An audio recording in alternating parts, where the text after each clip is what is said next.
Salut! Astăzi învățăm si bemol minor 6. Acordul de si bemol minor 6 are pe lângă notele si bemol, re bemol și fa treapta a 6-a adăugată, adică nota sol. Pentru a lua acest acord, punem bare în poziția 1 cu degetul 1, degetul 3, poziția 3, coarda 4, degetul 2, poziția a 2, coarda a 2, și degetul 4 apasă pe coarda 1 în poziția a 3.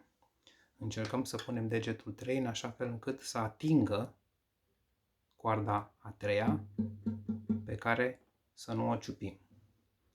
Și astfel si bemol minor 6. Alternativ, putem lua un bare în poziția a 6 cu degetul 1, degetul 2 și 3 să apese în poziția a 8 pe coarda 5 și a 4 și tot în poziția a 8 cu degetul 4 pe coarda a 2 și avem același si bemol minor 6. Aici ciupim toate cele 6 corzi.